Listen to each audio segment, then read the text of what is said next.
everyone, and welcome to another episode of Thunderstruck, a look back at the legendary career, the legendary matches of the legendary Jushin Thunder Liger. My name is W.H. Park. I'm the co-host of Post Perez, which you can hear every month along with myself and John Pollock. But this is not Post Perez, this is Thunderstruck. And on the line with me is not John Pollock. He's going to be on a future show. But on the line with me is the host of the British Wrestling Experience, which you can hear, of course, here at postwrestling.com. He's also the brigadier of British Wrestling Podcasting. He is Martin Bushby. Martin, how are you, sir?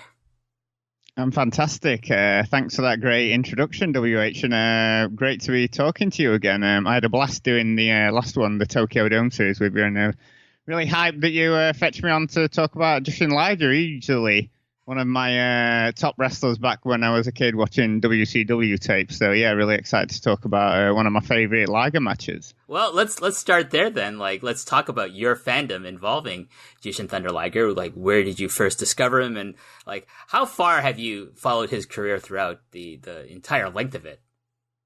I think it's like most people, I've sort of fallen out of love with wrestling and fallen back in love with it. So sort of I've watched some of the big periods of his career, sort of like the early to mid 90s, then not a great deal, sort of like late 90s, early 2000s, and then, got back into him, in the past sort of like 5 or 6 years. But I think like a lot of people in the UK, my first exposure to Liger was through WCW tapes, obviously.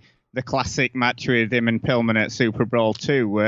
I don't think I've actually seen that match in full, though, because I remember the official VHS version that they rolled out had an edited version of the match. I seem to remember that was quite controversial at the time. And similar to seeing Great Muta, I was mesmerized by his colourful attire and obviously the incredible high flying that I'd never seen before. And then subsequent to that, discovering tape trading through Rob Butcher and getting the first J-Cups and his matches with Sasuke and Ultimo Dragon. And I was a huge fan in sort of like the early 90s and early and mid 90s. And then obviously watching how his career's progressed and then into his retirement as we're coming into it in next year. Yeah, and you are going to be in Tokyo along with myself, John, Wei, and a bunch of other people. And you're going to witness his last match at the Tokyo Dome, I believe. Are you not? I am, definitely. I'm so looking forward to it. It's not long now. It's just over a month till we head out there. Yeah, and I'm really looking forward to just heading over to Japan for the first time, and then obviously this big match with Liger having his retirement. I can't wait for it. It's going to be fantastic. Yeah, we're going to be doing a lot of hanging out together. You're coming to some of the other shows that I'll be attending along with, primarily John. Way's not going to every show that we're going to. You're not You're not going to every show we're going to. It's kind of this mix, but John's kind of the constant of guests who's going to be hanging out with me throughout the shows that I want to go see. And so we'll talk about that off air. I don't really want to talk about I don't want people bothering us coming. Oh, where's the wrestling crew? I want to hang out with them and talk to them. You'll see us when you see us. We should all go to the shows in the T-shirts, the hats, everything. Okay. Yeah, that'd be I need to tell Way to bring me a snapback then. If I don't have one of those. I have the T-shirts. I don't have any headwear from that. But let's talk about today's match, today's opponent. It is one of his greatest rivals, in my opinion. So great that, Martin, this is the second podcast featuring a match with this man. And there's one more coming up after this podcast featuring the same man. So this man is represented in 3 different podcasts in this entire series. And who are we talking about today? Who is Liger facing in today's match? In my mind, one of the most underrated juniors of all time is we're going to be talking about his 1996 match with Shinjiro Otani, and what a match it was, and what a year it was for Otani. We'll definitely be getting into that later on in the show. Definitely, Shinjiro Otani is arguably my favorite junior heavyweight of all time. There's a lot of junior heavyweights I've loved in Japan and other companies, but every time I watch a Shinjiro Otani match from the years between 1995 to 1999 before he does his excursion and becomes a heavyweight when he returns back to New Japan and then eventually leaves to join 01 Pro Wrestling. He was an amazing, amazing wrestler. I would say for me in the top 3 or 4 at any given time in that time period. And just a spectacular wrestler and just someone whose matches I always go back and watch and just like am amazed by. And what match are we going to watch of his this episode, Martin? It's the Hyper Battle 96 one, Otani against Liger. And I mean, I know all the 1997 match that the two had gets all the buzz, but I think this one is just as good. I mean, if you look at Otani's 96, I mean, he had such an incredible run there. I mean, you've got this match, the Benoit match, Ultimo Dragon, El Samurai. I mean, he was only 24 years old and having some of the matches of his life. I mean, you know, some of his intensity and his youthful exuberance. I mean, in 96, a lot of us Western folk were rightly praising Liger for his matches with Rey Mysterio and Eddie, but Otani was over the other side of the world having a banner year, which I don't think gets as much talk or praise as it should do. I think a lot of that has to do with like, you know, his output in the 2000s, and a lot of it is good actually. If you followed 01 like I did back in the day, his output was really, really strong. He formed an excellent tag team with Masato Tanaka called Emblem in 01. They did a lot of touring of other companies, and like notably, you know, 01. And I believe they even might have showed up in All Japan maybe. But it's a great team, him and Tanaka, but yeah, not as high profile as if he had stayed in New Japan, I feel. But we're going to go back, like you said, Martin, to March 17th, 1996. It's for the IWGP Junior Heavyweight title. Liger is the champion. It emanates from the Amagasaki Memorial Park Gymnasium. There's 5,500 people in attendance. And let's start this match. So we start the video. We see the aforementioned Chris Benoit, Wild Pegasus, in Liger's corner. And Koji Kanemoto is seconding Shinjiro Otani. These two had formed a group with Tatsuhiro Takaiwa. They just kind of represented the kind of classic New Japan aesthetic of black boots, black knee pads, and black trunks. And they just seem to be feuding with Liger, El Samurai, Black Tiger, Wild Pegasus, and anyone else affiliated with Liger throughout most of the 90s. Yeah, I mean, he's straight out here, isn't he? No flashy entrances, bashes a fan out of the way on his way there, starts straight off on Liger's arm, and I just love the no-nonsense entrance. He's straight in here wanting to get this match underway, isn't he? Yes. So the match, and this is actually the main event of the show. So I think that's really impressive to draw 5,500 people in Amagasaki with headlining with an IWGP Junior Heavyweight title match is just like, to me, amazing, because like it's not likely you would see that in the New Japan of today. So we start the match with a handshake to start. Very, very rare that we get a handshake between Liger and Otani. And the first 4 minutes sees them kind of jockeying for position, more or less, until Liger gets an early advantage with a seated surfboard that he transitions into a camel clutch. And it's kind of a theme you see out throughout all their matches together, Otani and Liger, that, you know, he's going to isolate a body part, and so is Otani. And we'll see that definitely in this match, Martin. Yeah, definitely. I mean, you mentioned the early going of this match here, and after this surfboard, I mean, there's an incredibly focused attack from Otani on Liger's arm. I mean, it almost looks like he's trying to rip it off at one point. Yeah, definitely. His strategy, it seems very early on, is to work over specifically the left arm of Liger. Otani is super aggressive with his attack on that left arm. At some point, Liger regains the advantage by taking the left leg of Otani. So he's doing leg locks, drop kicks, targeting that leg. So Liger's strategy is go for the legs, because a lot of Otani's offenses, his springboard drop kicks, his jumping, spinning kicks, are of course, focused on him using his legs. So, Liger's very, very smart. And like I'm sure like the thing with, Otani attacking Liger's arm, it's like a lot of Liger's offenses are power moves, the brainbuster, the Liger bomb, the different shotes and things like that. And what I like about it as well is that Liger constantly sells the arm throughout the match, doesn't he? Every time, sort of like he does, sort of like any move, he's sort of like shaking his arm off and sort of like, trying to sort of get the blood rushing back through it. And I thought that was a really nice touch from Liger all the way through the match. He is such a consummate master of wrestling psychology and selling. We will talk about specific instances of this happening throughout this match, of course. Liger ties Otani in the corner and hits him with a capo kick, one of his signature move. He follows up with the delayed vertical brainbuster, another signature move from Liger. It's very early on that he's going for all these like kind of signature moves. I think it's really showing his respect and for Otani, and like he knows this guy is very dangerous and could easily take this IWGP Junior Heavyweight title off of him, Martin. Yeah, definitely. And also, it's quite a lot of aggression from Liger in this. I mean, obviously, because we've seen Otani working over his arm so much, and it's for me, you don't see Liger as aggressive as he is in this match. Yeah, things start to escalate with the series of strikes between the two guys, including a couple of jumping back kicks from Otani that send Liger down.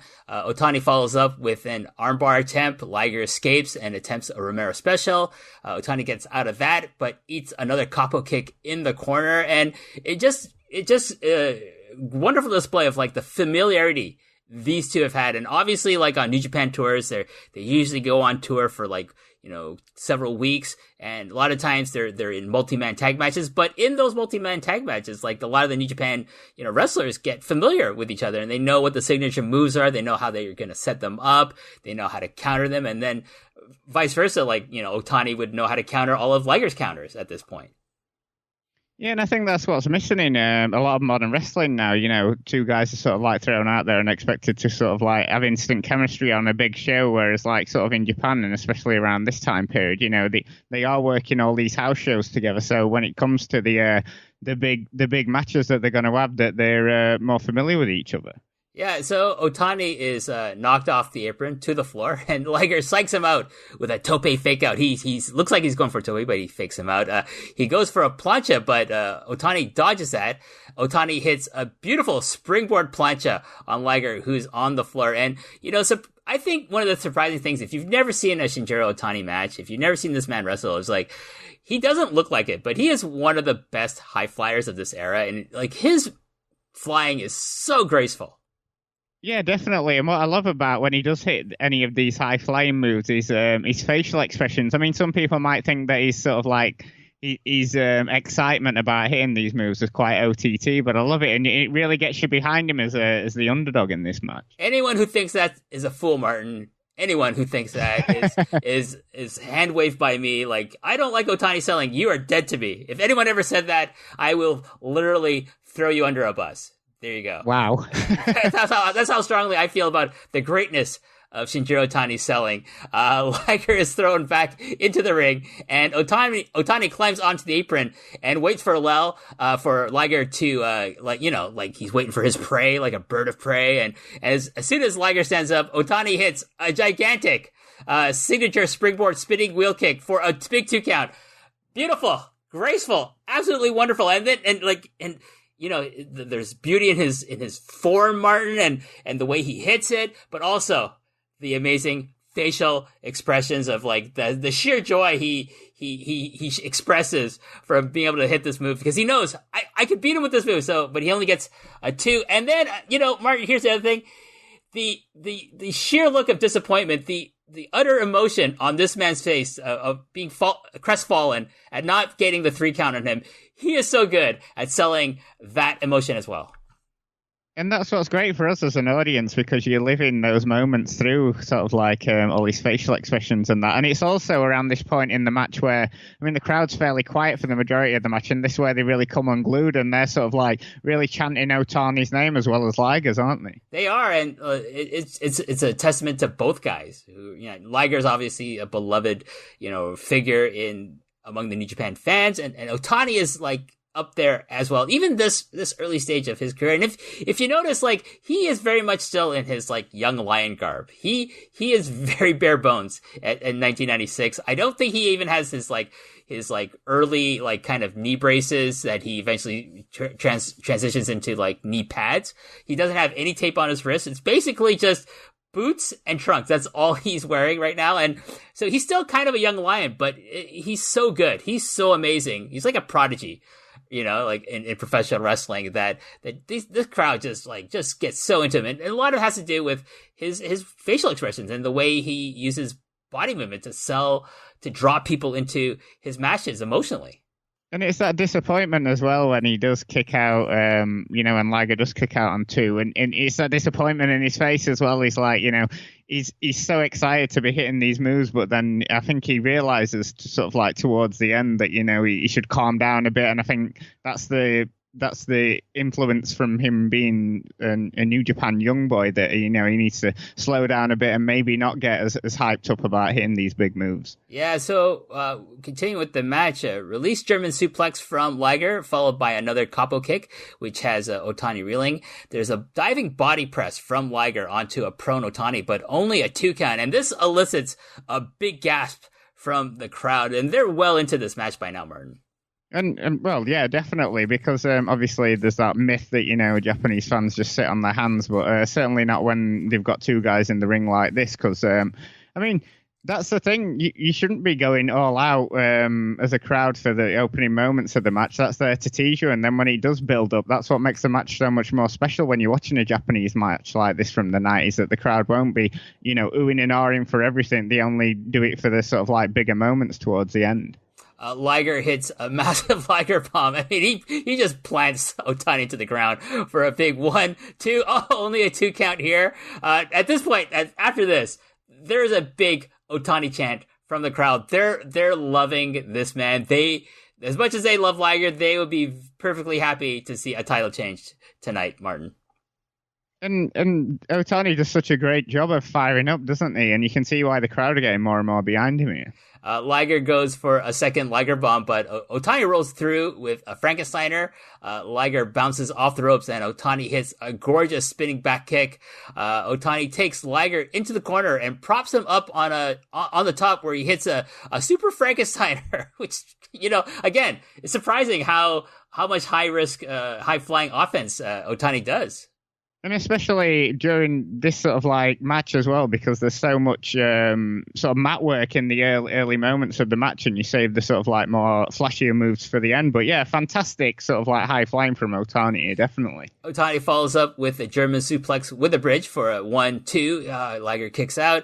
Otani crawls out to the apron. Liger grabs the ropes to help himself get back up, and Otani hits an amazing springboard dropkick to Liger's left arm, calling back to the limerick done earlier in the match. And I can just see, like, our friend Jamesy watching that spot. He's like, brilliant. That's brilliant. I love it. Oh, yeah, definitely. I mean, James is your man when it comes to sort of like limb work. He'd be all over this sort of like thing at the end of the match. Liger immediately applies Otani immediately applies a cross-chest armbreaker onto Liger. Liger is able to get his feet on the ropes. Otani tries an over-the-shoulder armbreaker, but Liger turns it into a sleeper hold, but Otani reaches the rope. Otani recovers and charges at Liger, but Liger hits a drop toe hold and then puts on La Magistral Cradle. 1, 2, only a 3. Beautiful sequence here. Fantastic sequence.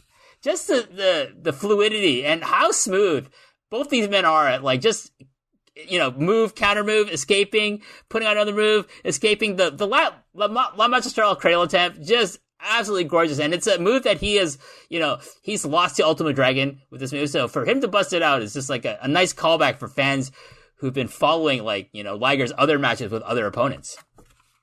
Yeah, definitely. I think there are, especially if you follow Otani's career in '96, there are a lot of callbacks to these earlier matches that he had. Yeah, so the crowd pops for that 2 count. Martin, this match is great. Liger and Otani are great. Fucking wrestling is great. I am loving being a wrestling fan watching this match. I know, and I'm loving your enthusiasm as you're talking about it as well, because like I noted at the start of the show, I don't think this match gets as much love as it certainly should do. You know, I'm going to confess, I think this might be the first time I've ever seen this match. Like, some of the other matches with Otani and Liger, I've seen, and it's like, oh, I remember this. This one, I can't remember if I've ever seen it before, because my memory is so bad recently, but, like, I do think this might be the first time I'm seeing it. So I'm like watching this match and I'm just thinking, oh, thank you, Martin, for picking this match. I'm so happy right now. Liger hits the Fisherman Buster for a huge 2 count. Crowd is so hot for this match, and I'm right there with them. Like, their enthusiasm is matching my own, and I'm like, I wish I was in the Amagasaki, you know, gymnasium with these people. They're getting this awesome match. Liger puts Otani on the top turnbuckle, but Otani knocks Liger off and then hits a missile dropkick to the back of Liger's head. Fuck, that looked like it hurt.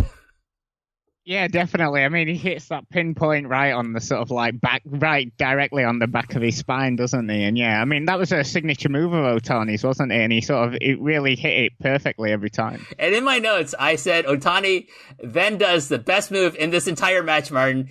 His victory pose, because he thinks he's won this match, and he's like, yes! It's like, if you see it, it's like he's on his knees, and he's got his arms up in a V, and he's just like, he's so happy, and I'm just like, you are a great man, Shinjiro Otani. I'm right there with you. Pin that fucking guy. Pin Liger right now. Well, that's the thing, isn't it? Because you're like, yes, we want you to win, but, fucking go and pin him already, yeah. His body language is so fucking amazing. Like, the only person who, like, comes close is really Toshiaki Kawada of All Japan Pro Wrestling. A few other people can match, like, the selling, like, either of these men can do. But I would give the edge to Shinjiro Otani just because he's so much more emotional in his reactions. It's so fucking great. Anyways, Otani hits the dragon suplex with a bridge, but can't hold it. No, he doesn't hold it. He could beat him. He waves his fingers, saying, "Oh no, he's not done yet." And then he hits a second dragon suplex. But guess what, Martin? He's too close to the ropes, and Liger is able to get his feet on the ropes for a 2 count, and Otani is about to fucking cry when he realized what happened. He realizes he fucked up. He could have pinned him with the first dragon suplex, but, in his arrogance, in his naivety, in his stupidity even, he picked him up. He tried it for a second, but he was too close to ropes, and Liger escaped. This is fucking brilliant. It is, and like you just noted there, I mean, his facial expressions are absolutely fantastic because you can just see, you're like, well, you should have got him on that first one, and you tried another one being a bit too cocky, like youthful exuberance we were talking about earlier, and just the look on his face, he looks like he's about to burst into tears or something when he realizes that, he's messed up here. So a third dragon suplex is attempted, it's blocked. A fourth is tried, but Liger escapes and hits the ropes. Otani ducks the shote that Liger attempts, but Liger rebounds and connects with another shote for the 1, 2, 3. Wow, he beats him with a shote. But you know what? Like, you would think maybe it's going to be the Liger bomb or maybe a top rope brainbuster, but no, it's a shote, which he's kind of saved throughout most of this match. And it's just, I love it. I love when you have matches that just end unexpectedly, but then, wow, that makes sense because it's one of his signature moves. I fucking love this match. And also, it's interesting that he hits the move with his left arm that he was, obviously the blood must have rushed back into there since he'd been selling it for the entire match. All that massaging, like, did its job, like, I'm not gonna quibble over that. I can find the internal logic of why the left arm that was damaged and worked over by Otani, like, the adrenaline rush, like, just all the adrenaline just shot into that left arm because of the massaging he did throughout the match, Martin. So that's how we can explain the effectiveness of the left arm shote. How do you feel, though, obviously we've discussed about Otani's 96 and what a fantastic year was, certainly this match, and then, obviously the rematch he had in 97. But it seems to fall off after this, doesn't it? I mean, we've been sort of like waxing lyrically about how brilliant he was, but it seems to fall off in favour a lot in the years following this match. Oh, I think it has a lot to do with, like, the booking and at the in the, like, from 98, 99, he forms a tag team with the aforementioned Tatsuhito Takaiwa, and they form one of the greatest tag teams in my estimation in the history of professional wrestling, and they're the first IWGP Jr heavyweight tag team champions, and they had a great reign with those titles. I do think there was a point where I think they wanted to get Takaiwa, who was always one of, like, Riki Choshu's boys. Like, Otani wasn't so much. Like, Takaiwa is, like, one of those guys that, okay, he's handpicked because he wrestles very much like Riki Choshu. He's very much inspired by Riki Choshu. So I think putting Otani and Takaiwa together as a tag team was, like, a way to get Takaiwa over and to get Takaiwa a higher profile in the eyes of the fans. And it worked because he became an amazing wrestler, and, like, he got the IWGP Junior Heavyweight title in, like, the late 90s and the early 2000s before he also left New Japan Pro Wrestling to go over to 01 as well. I don't think it's so much out of favor, because I do think at some point they wanted him to become a heavyweight, so they were going to transition the spotlight from Otani to Kanemoto, and to people like Takaiwa, and then like maybe Minoru Tanaka had, left Battle Arts. He came into New Japan around that time as well. So, Otani's future was slated in like the heavyweight ranks. So that's what happened, but never happened because he eventually, left after his excursion.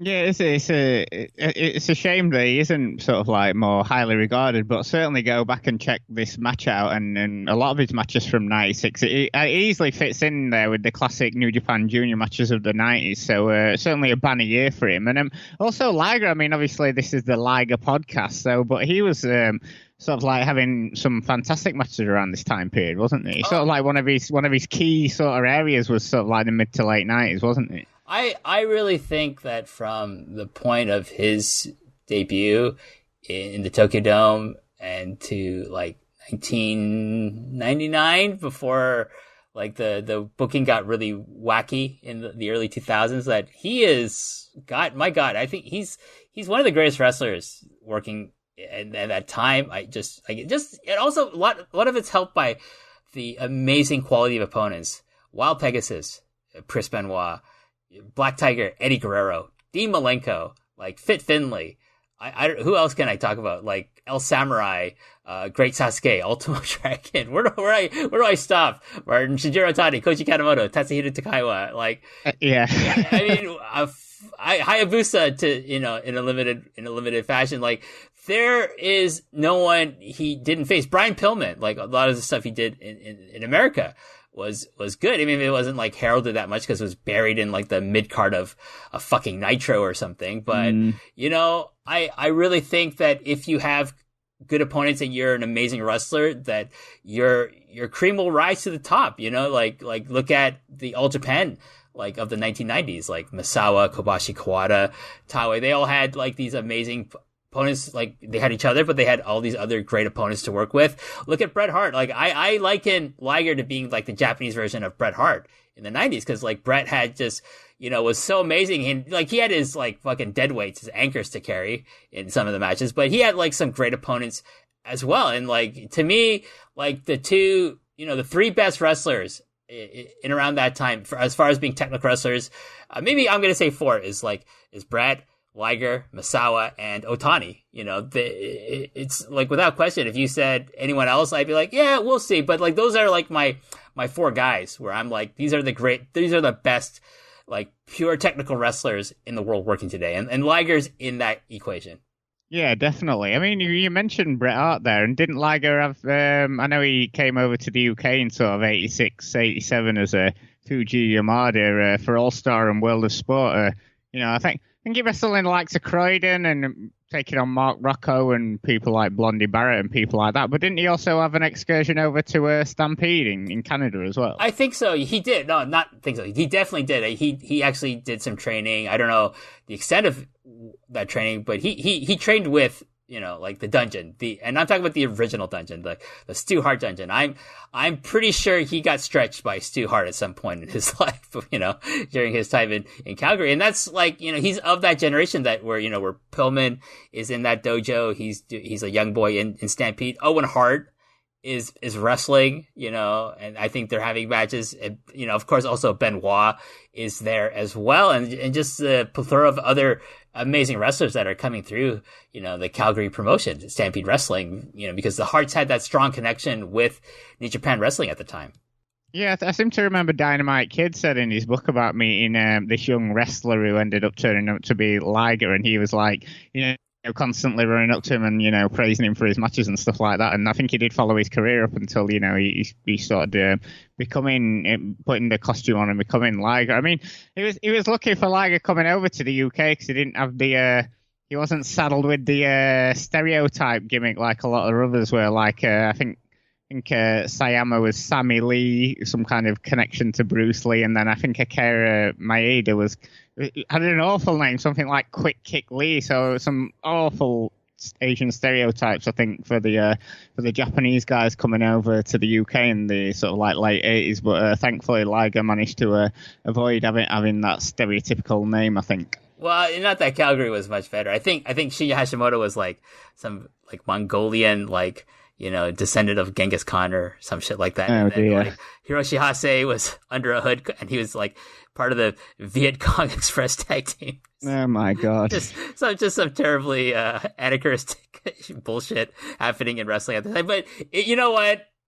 It's not isolated to either the UK or Canada. It existed everywhere in wrestling except for Mexico and Japan. Like usually the stereotypes are placed for the white wrestlers there. So it's a tit for tat, I suppose you could say. And I mean, keeping it UK, because obviously that's my wheelhouse, but a bit of trivia there. I mean, I think it was also around this time period, mid-90s, that the MPW British Commonwealth title was being defended on New Japan shows. I think it had been created in the UK around 1995. And I know Doc Dean was the first champion, but yeah, it mainly held on. I think Liger held it in 96, 97. I know Sasuke and Ultimo Dragon had it around the same time period. It eventually became part of the J Crown. That obviously is synonymous now with Ultimo Dragon and all these belts. I think New Japan stopped using it in late '97, and I think it was retired in Toyamon sort of around 2003. But yeah, I have no idea what MPW stood for. But yeah, that was one of the this British title that was created in Britain as like a title, but was mainly defended in Japan on these shows around this time period. We see that a lot actually, things with British in the title in the name of titles, like a lot of the titles in Stampede Wrestling were the British Commonwealth heavyweight champion, the British Commonwealth middleweight champion, things like that. So there's all this history that different wrestling companies, like Japan is very very much enamored with history. That's why the NWA was such a popular governing body in All Japan Pro Wrestling for as long as it was, and why the NWA title was defended so often in Japan, and it drew big houses because, the companies respected the history of a company like the NWA, even the AWA, and to some extent the WWF. But, there's this whole rich history of various titles coming into Japan that, we don't know what they are, and I don't know what they are, and there you go, some great trivia there. MPW, I have no idea. When you first said that, I thought, is that Michinoku Pro Wrestling? Is that what it's supposed to be? Oh yeah, I think it was associated with them for quite a while as well. And I think the Dirt Bike Kid, who was a wrestler over here who appeared for Michinoku Pro and famously had a match where Sasuke kicked his head off. I don't know. I think it was he was being unprofessional or whatever behind the scenes, so Sasuke just booted his head off during the match, which is quite an uncomfortable watch, yeah. I think that's something that Excalibur did to Jimmy Havoc many years later. something to a similar effect, maybe. But my big takeaway is from doing this match with you and reviewing the what match was it? The 97 match, the February 9th, 1997 match, the show I did with Daniel Makabe, just goes to show me. I really think he does Shinjiro Otani appears on this series 3 times. And it's not by accident. It's because I really feel that in Liger's long history of wrestling that Shinjiro Otani is his greatest rival.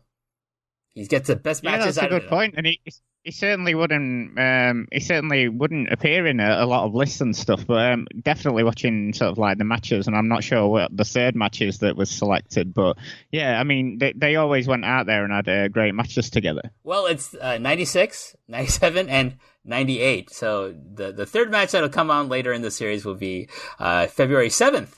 1998 with Shinjiro Otani, and look forward to that episode dropping soon with Jojo Remy and myself. But I'm just looking at this list, obviously, one of the other people that gets mentioned more than once is Brian Pillman, because like you said earlier in the show, Martin, that's a lot of people's gateway to Liger is his series of matches with Brian Pillman.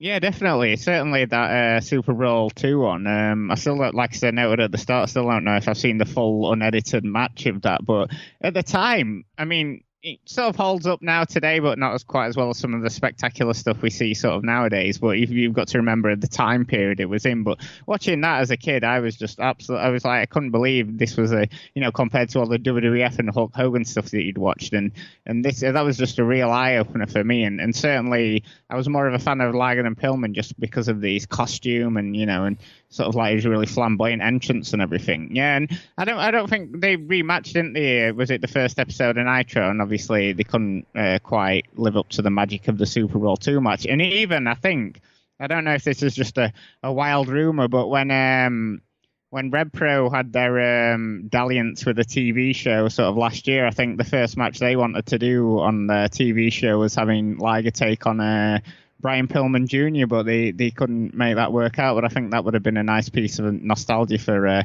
Red Pro on TV. That would have been cool. I mean, I know that Brian Pillman Jr. has met like Liger. He's put up pictures of it, and Liger was very happy to meet the son of like one of his greatest opponents and one of his friends as well. So that was really nice for them. It would have been kind of cool. I don't know, like, I mean, Brian Pillman Jr. is not a great wrestler right now. He's very green.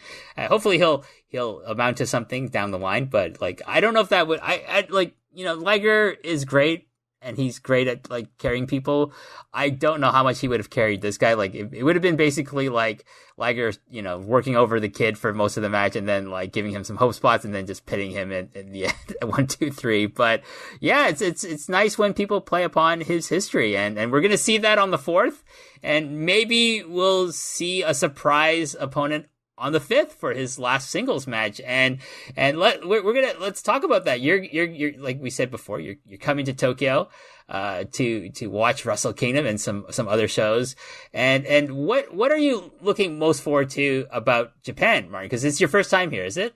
Yeah, my first time coming over to Japan. Wow, I don't know. I'm sort of like looking forward to the complete culture shock of everything. So obviously everything's quite different over there. Definitely the food, the wrestling, and just getting out to hang out with you guys. And obviously thanks so much to you, obviously, for sorting me out with tickets for events and things like that, and certainly assisting along with my journey. But yeah, so I suppose mainly just getting out there and seeing what everyone always raves about to me, and I can't wait. But yeah, certainly for the first few days, it's going to be wall-to-wall wrestling, I feel.